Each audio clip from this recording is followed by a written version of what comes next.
Actually, hindi na nga SSS yung nag-uusapan natin. Death benefits na. Sana naman yung medyo alive. The Pod Network Entertainment. Hello and welcome sa isang kasindak-sindak at kahindik-hindik na episode ng Best 10 Best. Ako po ang malumanay, meek and mild na si Butch Francisco. Kasama ko ang mas fierce, malumanay ang at very first, mas mabait na si Leo Katigbak. Oo. Okay.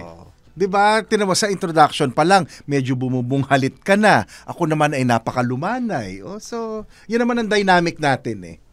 Na ako yung malumanay? Hindi. Ako yung mahiyain? Hindi. Parang those are words that I will never describe you with. Hindi talaga. Paano mo ka describe? Fierce. Intimidating? Oo. Okay. Really? Hindi nga. Intimidating ako?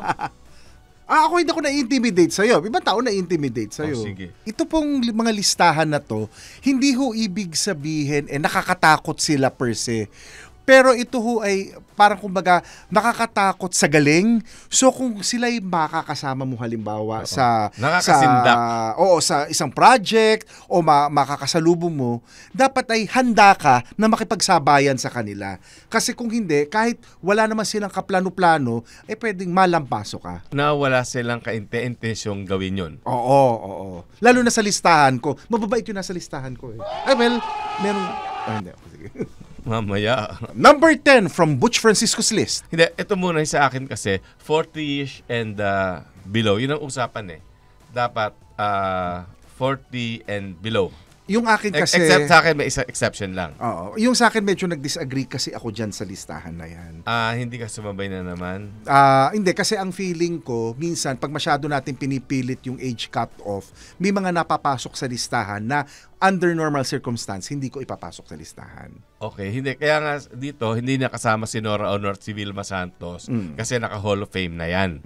Kaya okay, sa number 10 ko, ang nakaka-intimidate, although without her even trying, si Solenn Yusuf. Pronounce mo nga ulit yung buong apelido niya. Solenn Yusuf. Solenn Yusuf. Magiging sa 44 na pa sinasabi ko sa'yo. na hanggang ngayon, nagigirip pa rin ako doon sa 44 na yun. But let's not take that into a joking matter, no? So Solenn Yusuf, Queen of Confidence. Unless siguro Miss Universe ka o talagang perennial Best Actress winner ka, di ba? Or national artist, parang nakaka-intimidate pagka yung you are in the same room siguro, no? Imagine she speaks French, comfortable in her skin, in an industry na napakaraming insecurity at maraming taong insecure. Pero ang alam ko, mabait naman. Kasi siya, di ba, yung can act well, maganda katawan, magandang mukha, tapos doon ka pa mai-intimidate kasi pag kinausap ka, ang bait-bait niya, parang bang kinakausap mo ako kahit na Solenn Yusuf ka, para may ganon. Kaya siya ang aking nasa number 10. At sa aking number 9, si Joe Berry, talagang took the world by storm. Napanood ko siya yung una sa O Nanay, nasinundan ko yun talaga sa GMA.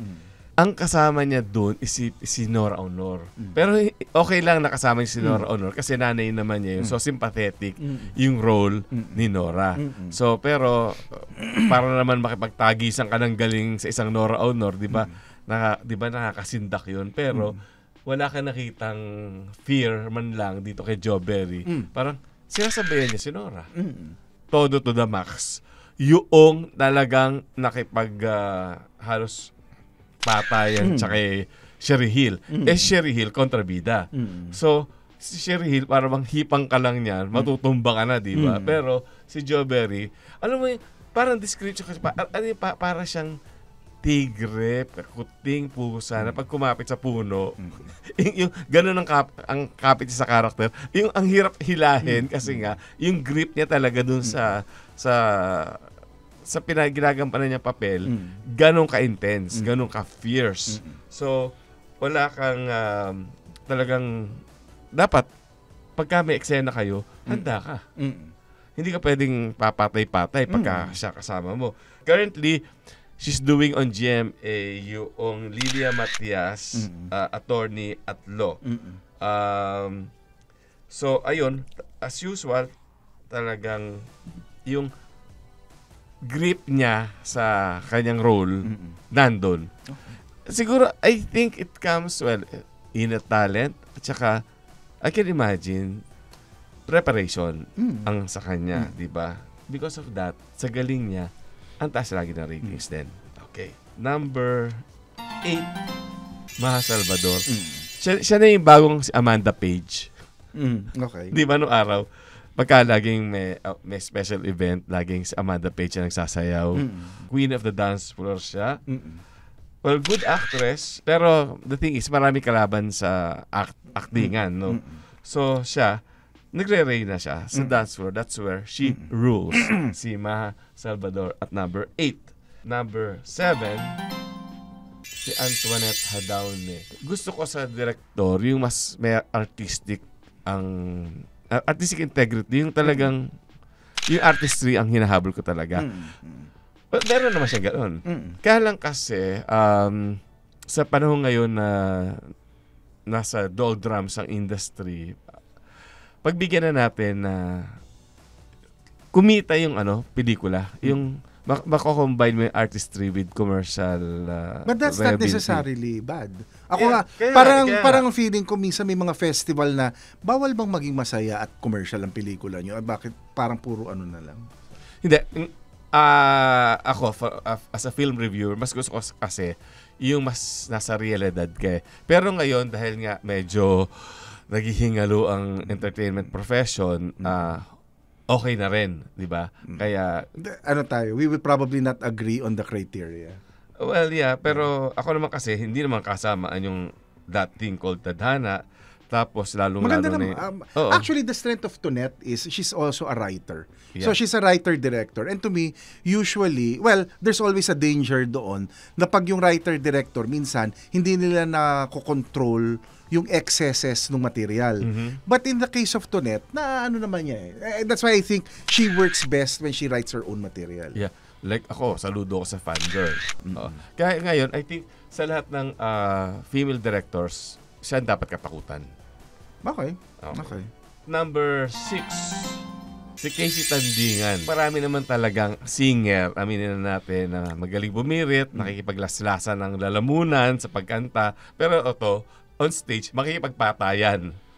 Si Casey, pag siya na yung tumayo dun sa stage, ibang level na.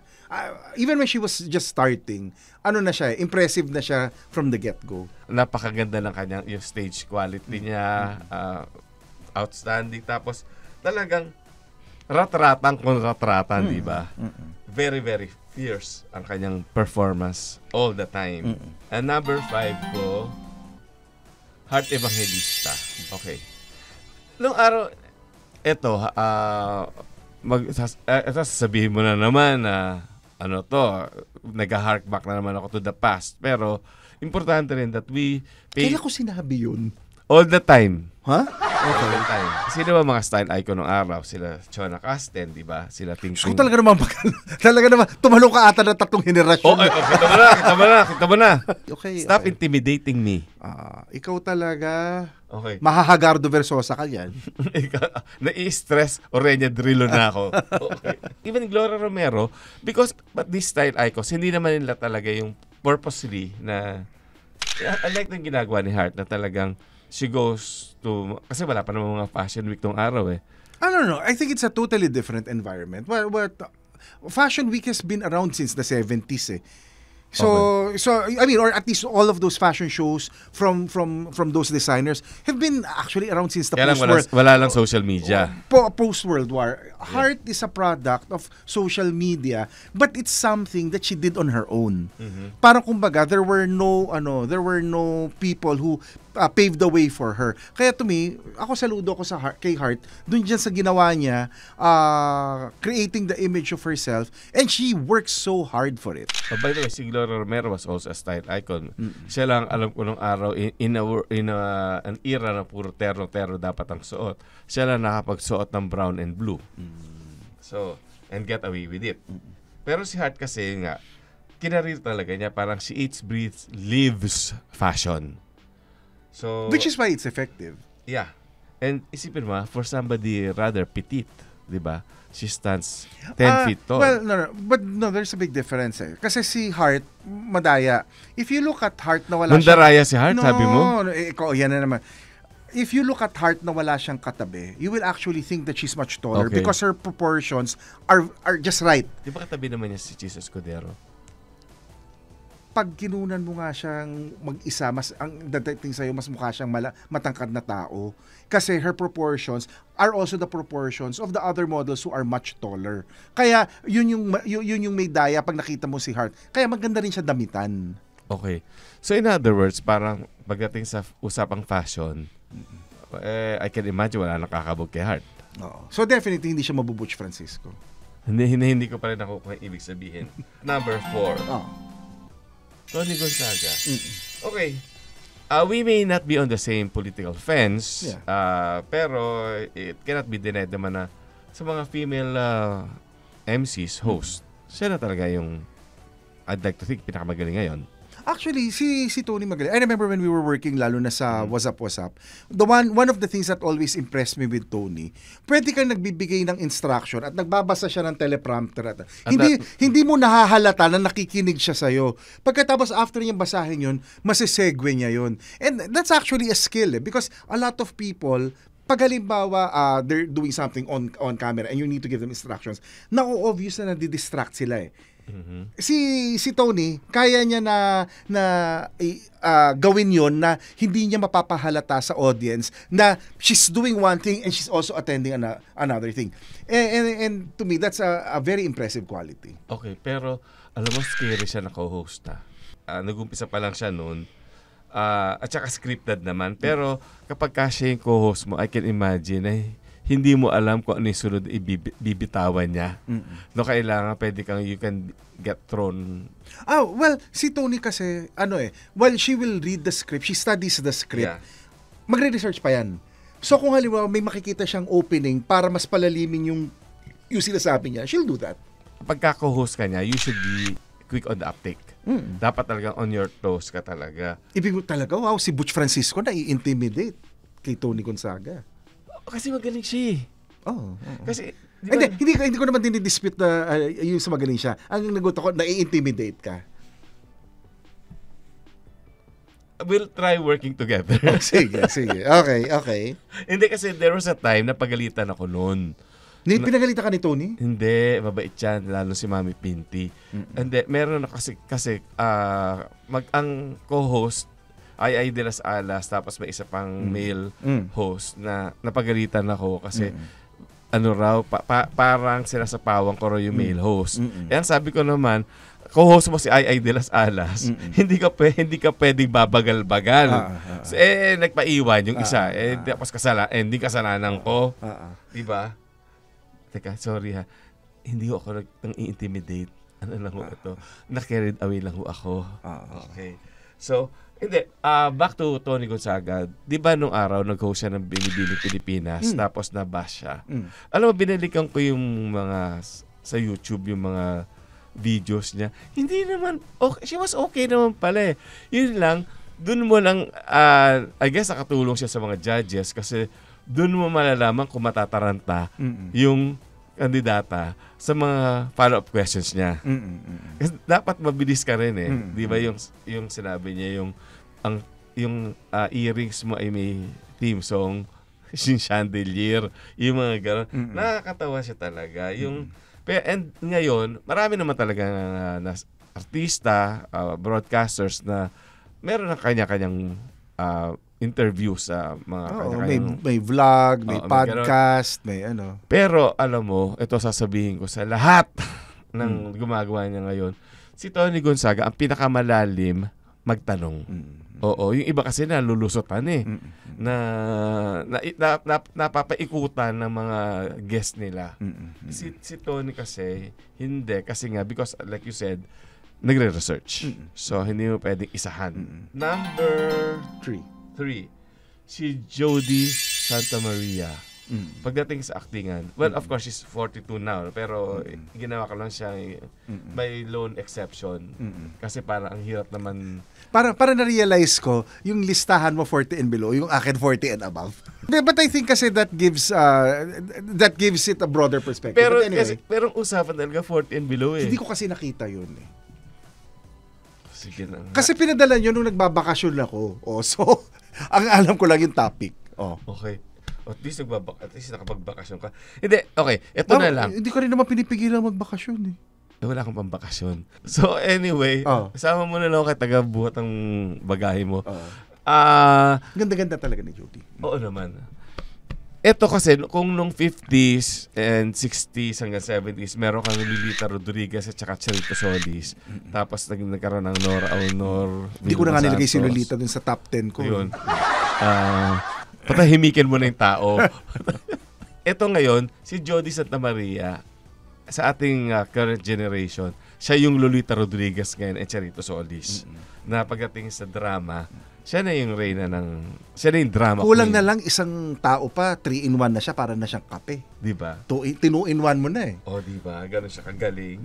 Ang lamang lang niya kila Lolita Rodriguez kasi si Lolita Rodriguez nung araw, halimbawa, when she was 36, anak na niya si Walter Navarro who was 19 sa Stardom. Yun, di ba? Parang, or si Gloria Romero, when she was doing the movie Paula with Gina Pareños, si Gloria was 33 years old, si Gina was 19. So, parang nanganak siya at age 14.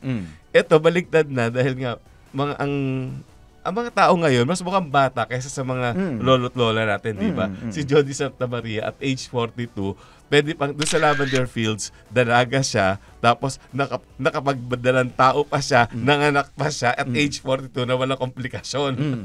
So, ganun.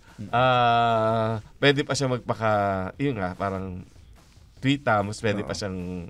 Pero when you think about it kasi, yung age na 20 to about 45, that's the age na lalo na if you take care of yourself, yun yung pinaka-konti ang nagbabagong itsura mo eh. Yeah. Kaya, when you do your teleseries or you do your movies, that's the age group na mapapangatawanan mo yung pagtanda ng character without changing too much Kasi of di their halata look. masyado.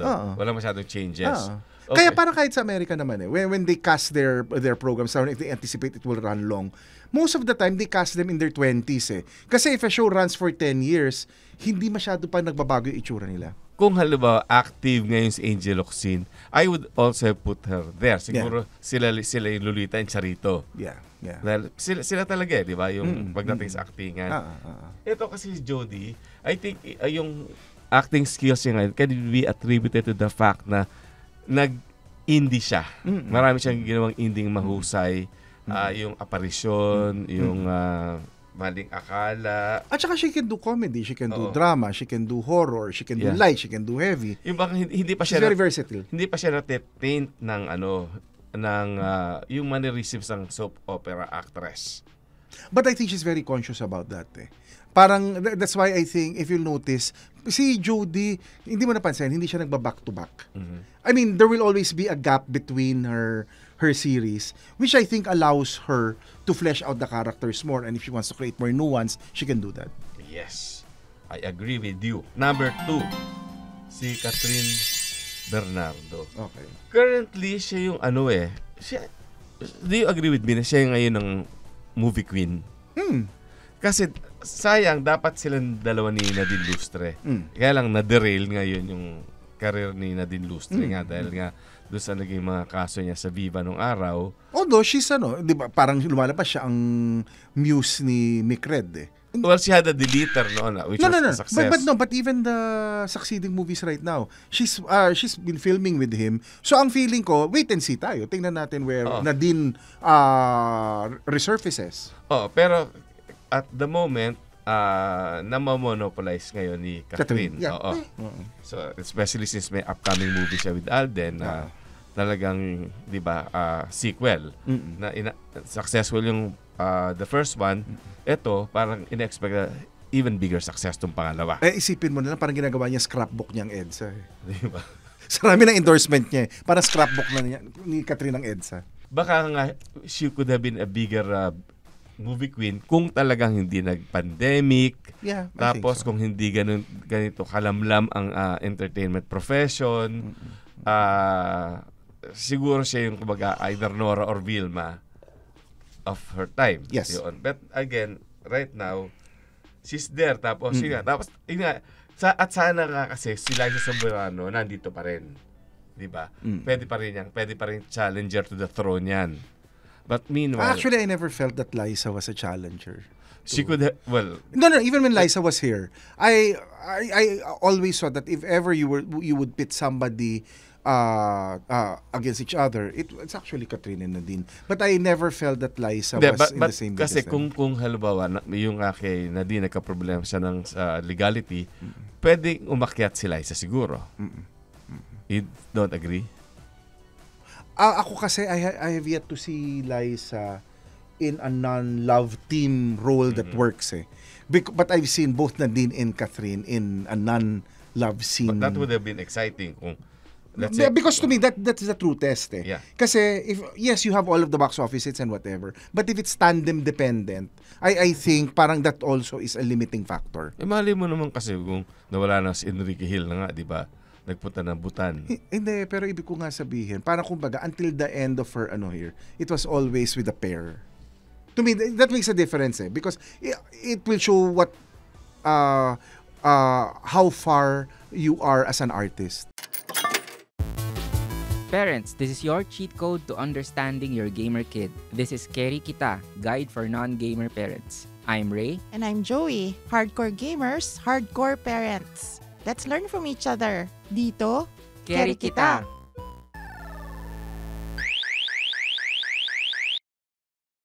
Ito na nga, i-connect ako na yung aking number 2 sa aking number 1. Sa aking number 1, Janine Gutierrez. Okay.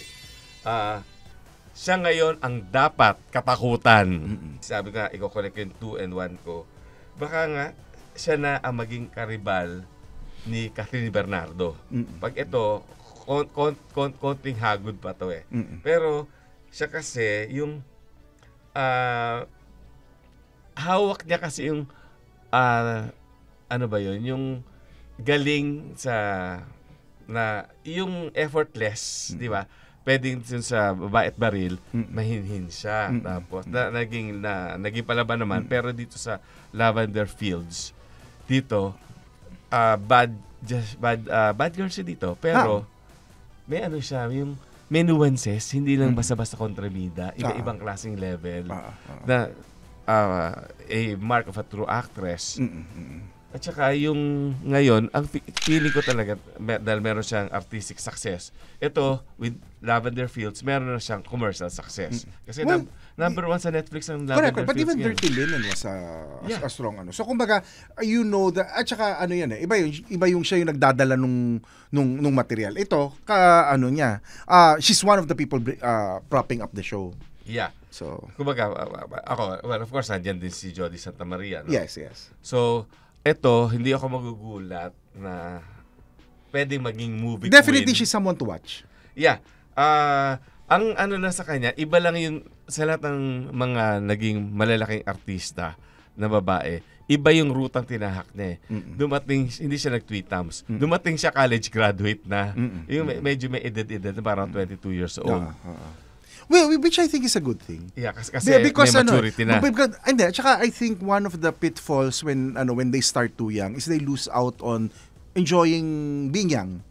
Because maaga sila nagtatrabaho eh. Oo. They miss out. And I think that's why some of them tend to either rebel or have problems. I mean, not all but I think that's why some of them do have issues later in life kasi there's a sizable stage that they missed out on. Kaya lang minsan nadidistract lang ako pagka pinapanood ko siya. Kasi parang pinapanood mo si Pilito Corrales na nagdadrama. Kasi or si Ramon Christopher Gutierrez na nagdadrama kasi kamukha niya yung lola niya at saka yung tatay niya. But but she got the best qualities of them eh. Oh, yeah, 'di ba? And even may konting lot-lot din siya. Oo. So, Ano siya yung magandang kombinasyon sa lahat ng pinagmanahan niya. yeah.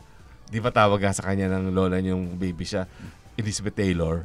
Yun. Kaya yan, sa akin, sa ating listahan ng mga Sa listahan mo na below 40. na nakakasindak. Oo. I think dapat ang industry, ang dapat katakutan sunod ay si Jeren Gutierrez. So at ito po ang aking listahan, at ang listahan po ni Leo Katigbak ay siguradong mga nagko-collect na ng SSS na pension. Sige, tignan ko kung Okay. hindi tama ba ako? Ay, alam ko, for sure. O kumuha na ng lump sum sa SSS. Ay, hindi, parang ano siya. May mga, mga nasa retirement home na? Hindi naman, sobra ka naman. I agree with a lot of things that Butch said. But my problem is they probably wouldn't really figure out in my list because I still want to see more from them. Before I can say that they're truly intimidating. Kasi nga 40 and below. Ay, hindi nga. Kaya, yung sa akin, that's one of the things that when they were telling me if I could adjust, I said no. Yung sa akin, ayokong ipilit rin yung listahan just because gusto natin pumasok doon. Kasi if I really don't feel that they should be in the list, kaya sabi ko, hindi ko mabubuo yung 10 ko kung pipilitin ko puro bata So in other words, naipilit mo yung gusto mo. Ha? Naipilit mo yung gusto mo. In as far as this list is concerned. Oh, because so in other words, in-intimidate mo yung staff natin na nagbigay ng instruction. Tanungin mo, tanungin mo si Noela. Para wala naman kasi sila magagawa kundi sumunod kasi nga nakaka-intimidate ka. Hindi, ako ang pagkakasabi ko nga napakamalumanay pa at ang pagkakasabi ko parang kumbaga madedefend ko naman to. So ang unang pensyonada ko, ang number 10 ko, si Dimples Romana. Ay, hindi pa naman pensyonada yan. Ayan. No, si Dimples for the longest time, she was doing a lot. Feel health pala siya pwede. She was doing a lot of like support roles and whatever. Pero ang kay Dimples, pag nakita mo siya, paka-sweet, hindi intimidating. But the moment she starts acting, she owns the role, whether it's a drama or whether she plays the villain. Like for example, in the show like Ironheart, she actually was one of my favorites there. Kasi ang role lang naman niya doon is one of the mob heads Pero she owned it. Pagkatapos biglang, siniship pa sila ni Christian Vasquez and everything. So yung sa akin, ito yung parang hindi naman pailalim tumira. Pero pag si Dimples nandun, kuidaw ka. Mag-ingat ka rin. Kasi kung hindi mo gagalingan, kayang-kaya kanyang sapawan without intending to do so. Meron lang akong hindi naman niya kasalanan. Meron ako napanood na parang kasama siya dun sa soap. Parang eto nang i-intimidate yung isang karakter. Parang galit na galit. Nandito ako sa aking penthouse. Pero nasa second floor. Ang nagkamali, ang nagkamali doon, I think yung scriptwriter at saka yung director at saka continuity. At saka yung location manager. Yung location manager. Okay. Itong number 9 ko, siguradong titirahin mo ko. Kasi ito I insisted on putting her. What? No. Because, they even pointed it out to me. Who's they? Ha? Who's they? The staff. Okay. Na parang they wanted to limit it to celebrities. Pero sabi ko, celebrity naman siya. Hindi, ito yung sinasabi ko. I have never seen a reaction to Risa Hontiveros that is short of akala mo superstar ang nakita mo. I have seen so many people take selfies with her, go to, the way they would do with the biggest stars. So even I have done that. Kung kay Alice Go nga, ang dami nagpa-selfie. Di ba natotrouble nga ngayon? Bakit? Matotrouble ba ako? Mapapicture kay Hindi, Risa kaya Hontiveros? nga kaya nga alam mo naman sa Pilipinas, kahit sino ngayon na may magkaroon ng pangalan. Teka, sandali ha. Si Risa Hontiveros, hindi kahit sino ha. Hindi. Sabi mo kahit sino. Si Risa Hontiveros, hindi kahit sino. Hindi, okay, hindi ko sinasabing ako may respeto ko dyan. Pero aminin natin, ito, the fact na nagpapapicture kay Alice Go, di ba? Sila na yun. Wala, hindi ko naman masasaklawan Unang-una, kahit naman sa Senate hearings, malumanay siya. Para mas matatakot ka pa kay dito, di ba? Kay Luis Tro. Hindi, pero dito ka naman she may seem malumanay, she may seem like she's not intimidating at all. Pero wag ka. Pag siya ng sa talino, kaya kanyang supalpalin. Sa galing ng ikot-ikutin ng arguments mo, kaya ka rin niyang ikot-ikutan. So, to me, as far as I'm concerned, she's somebody who a lot of people often underestimate, but when they finally go head-on with her, doon lumalabas ang kakulangan nila. Ewan ko, for somebody na nakaupo na sa Senate hearing nung araw, na-intimidate ba ako sa kanya? Hindi kasi parang mabait ako sa kanya. Yung sa akin naman, it doesn't matter. Pwede ka namang mabait kahit naman sila Janine, mababait naman sila eh. Pero ang feeling ko, may intimidate ka kasi magaling sila. Talino at saka galing naman pinag-uusapan natin eh. Well, ako yung sa akin kasi, she may strike you as the nicest person and whatever. But when it's business, she knows her business. That's my stand. Okay. Ang number 8, Na-intimidate mo ako dun. umuon na lang ako para hindi mo naka-intimidate. na-intimidate. Ang number 8, Chris Aquino. Intimidating yan. Oo. Kaya lang kasi, Pero ito, wala na siya dun sa... Hindi, sa cut-off. Hindi. Pero yung sa akin kasi, I think if the last few years and that happened to Chris, she probably would have ranked higher. But I think there was also Oo naman. I'm being very diplomatic with the way I'm saying okay, things. si Chris Aquino, you do not know where you stand with her. Di ba? Yun na nakaka-intimidate. Hindi mo alam kung gusto ka niya ngayon o to me naman kasi it doesn't matter kung gusto ako ng tao o hindi. Pero ang sa akin, you also do not underestimate your meetings with Chris because she can be very unpredictable and unpredictable in a way that you have not prepared for a discussion or a conversation or a meeting with her. So you really have to be very careful. Okay. Number 7 ko, Judy Santa Maria. For a lot of the issues that, or for a lot of the reasons that we said earlier, si Jody, parang pag makikita mo, parang, di ba parang she can be a giddy girl and whatever, pero the moment na sumabak siya sa role, at parang literally nilalamon ka na niyang buhay, hindi mo alam eh. But without her overtly doing it, without her trying hard, it's just that she's so good that if you don't prepare for it, it's your lookout already. Number 6 sa directors. Nagdadasal muna ko. Marilu Diaz-Abaya. Because I've worked with... No. Yung sa akin... I know. I know. The candidate na nga for national artist yan. Hindi. Can you leave the woman? Can you let her rest in peace? No. What I'm saying kasi is I've dealt with Direk Marilu also. You look at all of the directors. I mean, you look at sina Cathy, you look at sina... alam mo... actually, hindi na nga SSS yung nag-uusapan natin. Death benefits na. Sana naman yung medyo alive. No, because compared to anybody who's dead or who's any alive, as far as I'm concerned, Marilu is one of the most formidable directors. Oo naman. She's of a level na halos hindi mo na nakikita ngayon. Let's move to the next one. Si Ai de las Alas, I mean, during her reign as the comedy queen, wala rin naman tatalo sa kanya. Mag-ingat ka na rin pagkasama mo si Ai in any comedy movie. Kasi si Ai is so quick on her feet. Dala ng training niya sa comedy bars na kaya niyang mag-punchline kahit off-script. And to me, kaya ang maganda dyan, kung comedian in training ka, maganda na ang ka-sparring partner mo si Ai. Kasi ang niya, matututo ka sa kanya, matututo ka mag-isip on your feet at saka mabilis ka makakapag-punchline. Di ba ginawa ko ng example kanina yung napagalitan ako because sinapawang ko yung isang male ako talagang on my toes ako because si Ai de las Alas ang co-host ko. Kaya nga tama yung sinasabi mo na pagka si Ai matakot ka na at paghandaan mo dahil si Ai yan. Dahil hindi mo alam, napaka-unpredictable niya. Yun. Okay. So nakakatuwa. So I hope Ai does movies again. Number 4, Charo.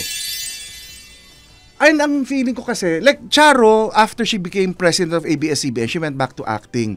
One of the things that I've noticed, or the feedback that I've gotten is, a lot of young actors want to appear opposite her. But the thing is, si Charo They're not tall enough? They're not tall enough? Or, well, she can be intimidating. Kasi kahit gano'ng kakomplikadong role, mamaniin niya. Parang isipin mo na lang, kaya niyang magtinding na nag-away sila ni Mercedes Cabral sa Batang Quiapo. And at the same time, she can go the full range of A Madre in Erie or The Survivor in Kulmaupay. Or Kakabaka ba? But that's even before eh. What I'm talking about is her current filmography. So I'm actually very curious now to see how she reinvents herself again in her movie with Ding Dong Dantes. Hindi, pero okay. Hindi ba laging sa ABS laging joke yan si Ma'am Charo para matakot ka kasi presidente ng ABS. Pero ako naman, all those years, never naman ako na-intimidate sa kanya because hindi naman siya nag-power trip. Parang never siya nag-power trip, di ba? Hindi, correct. Pero pag ka-meeting mo siya, at hindi ka handa dun sa meeting na yon, hindi naman siya magmumura eh. Hindi, Hindi well, kaya lang Di at ba, a certain point, mararamdaman mo na, uy, teka, sandali, parang dapat ata naghanda ako bago pumunta Hindi ba dito. dapat, di ba ito yung ang kwentuhan nga, no? Para pagkain siya, hindi siya magpapakita ng galit, hindi kanya, she will not be rude. Yes, yes. Ano sasabihin niya? Parang, yun na yun. Ano kaya actually ang ano doon is you read between the lines eh. There are certain things that you will say na pag ano mo that didn't sit well with her. So kumbaga basa mo. Pero ako kasi kahit na Hindi, boss pero ko syempre, siya, pero syempre hindi naman siya magtataray sa inyo kasi artista rin naman kayo. I mean, like ako in my dealings with Charo, I've seen moments where she does lose her temper. Pero her losing her temper is how also does she not lose shout. her temper? It's nag-iiba the way she phrases certain things or she will suddenly have Parang yung body language reactions na pag nakita mo na parang ay oops, parang may ano ka na. I mean, you have to be sensitive about it. Now, kung aanga-anga ka, medyo magkakaproblema ka. Pero kung alam mo na teka sandali, parang may mali akong ginawa or kulang yung ginawa ko. yung leveling na inaway-away mo kanina, parang ganun. Ha? Parang ganun. Parang yung level na inaaway-away mo rin ako dati sa ibang Sa ibang nagpakabait na nga ako, tapos ngayon, Oo. yun ang nga sinasabi, mahirap magpakabait sa mundo kasi ikaw nga apakan. Yun ako, nagsalita para kang inaapi. Number 3, Corina. I've worked with her. The thing with Corina is, di ba, I mean, a lot of stories come out about her, how demanding, how exacting she is. But si Corina kasi sets very, very high standards. And yung pagagawa niya sa'yo, kaya niyang gawin. So like, halimbawa, pag inutos niya sa'yo, tapos tatamad-tamad ka, you really get into problems with her. And Kasi dapat sasabihin niya, ako na lang sana gumawa. Short of saying that, kasi siya alam mo na ang taas ng standards niya. Kumbaga, ito yung benchmark ng lahat. Siya dito niya ilalagay yung benchmark niya. So yung sa kanya, that's why she can be very, very difficult also is, if you're not willing to give the same commitment that she gives, ay siguro maghanap ka ng ibang programa. But the thing is, she's a demanding boss, pero naman when you work with her, pag alis mo rin naman, iba rin naman yung aral ka kay Corina. Iba rin yung natuto ka kay Corina. Tsaka masarap siya magpakain. Oo. At saka si Corina is generous. Ako naman, kaya yung at saka si Corina, hindi naman nang iiwan yan eh. So, she's always with her team and whatever. But the other thing lang with Corina, nasabi ko nga, I cannot imagine having the kind of schedule that Corina has. Because when she makes kwento about these are the things that she needs to do, this what she's doing, these are her plans, kinukwento pa lang niya, pagod na ako eh. Isipin naman, siya nagbubukas nga ng ABS-CBN, siya nagsasara ng ABS-CBN, dati. at nakatira siya sa Parañaque. Oo. Okay. At saka, ang bibilib ka lang sa kanya, sa totoo lang, she doesn't have to work that hard. But I think Naka-ingrain sa kanya. Naka-ingrain sa kanya na yun. I'm not dependent on anybody. This is how hard I work and whatever. Ako to, pinaghirapan ko to. And that is really admirable in this day and age. Isipin mo na lang, di ba? Nasa bilyonaryo. Sabi ko, talaga Corina, papasukin mo ulit yan. Di ba? Ang laki rin ng sakit ng ulo mo dati sa But she likes the challenge. Okay. So, ang number 2 ko, si Between Escalante. I mean, si Bito, I've worked with her for many occasions. One of the nicest people. Pero my God, the moment bumuka yung bibig niya, parang it's talent unlimited na nando. Kahit nga yung mga post niya sa Facebook na kumakanta lang siya sa auto, ang sarap-sarap panoorin kasi ang sarap niyang pakinggan. But to me, one of the most impressive things is literally kahit ano pwede mong pakanta kay Bito. But remember nung kinanta niya yung Circle of Life, ang isa sa tumatak sa akin doon, usually, yung Circle of Life na kanta na yon, lalaki ang kumakanta. Pero nung napakinig ng producers yung version niya, kasi she sang it in the original key, si Bito ang kinuha nila. Pagkatapos, usually, yung chant nun is a separate singer. So, siya pa rin pareho na parang siya lang ang nakagawa nun dun sa buong history ng Lion King production. So si Bito literally, whether it's a concert with Ryan Cayabyab or whatever, she's very self-effacing. Akala mo parang mangingimi siya na hindi siya ganun kagaling. Pero the moment bumuka naman ang bibig niya, ay ibang klase rin naman Kumbaga, talaga. she can be a soloist and she can be her own choir.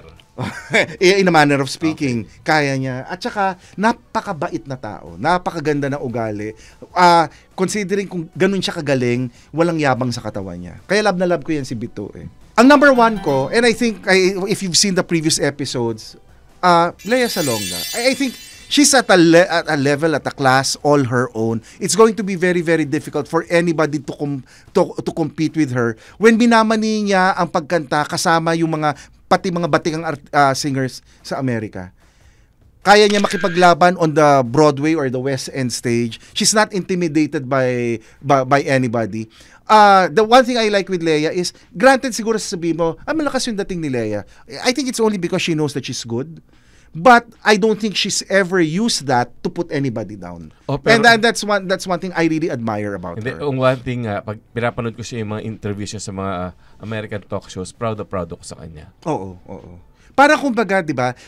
Right now in the Philippines, minsan nakakalungkot. There are so many things that we should be proud of but can't be proud of because of what's happening in the country. But I'm so glad that with our singers, with our actors, with our athletes, with our directors and writers who bring honor to the country by participating in the Olympics or in film competitions or music competitions or just plain productions abroad.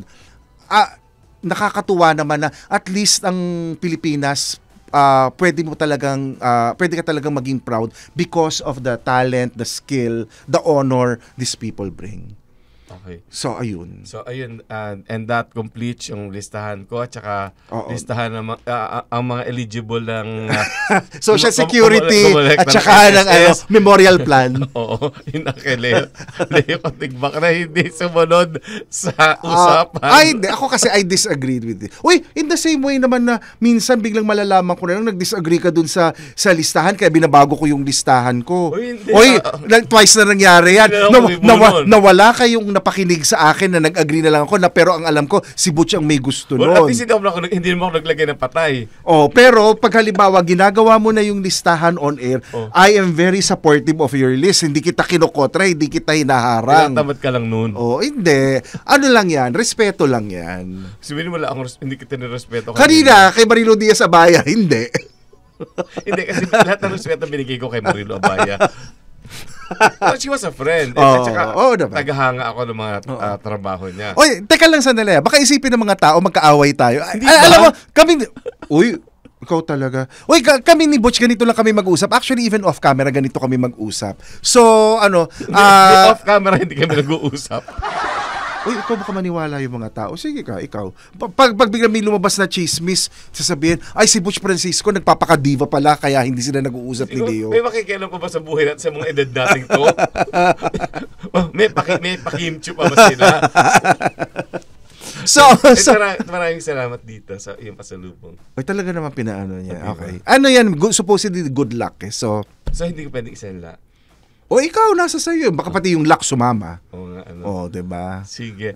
And with that, at sana ay nasinda kayo sa listahan ni Leo Katigbak. At sana natuwa. Dahil ako po ay nasinda. At sana po ay natuwa kayo sa listahan ni Butch Francisco naman. So yung sa amin, yung listahan namin offered a very broad spectrum of what we consider talent. So maraming salamat po at this was one of the spicier episodes of hindi ako nasindak actually, ang totoo nawindang ako sa listahan mo. Okay, maraming salamat. Ako po si Butch Francisco. Ako po si Leo Katigbak. And till the next episode of Best 10 Bets. The opinions of podcast creators, hosts, and guests are not necessarily reflective of the official stance of the Pod Network Entertainment, its hosts, or other network programs. The content created by the people behind the podcast is personal and not meant to harm any religion, ethnicity, group, organization, company, or individual.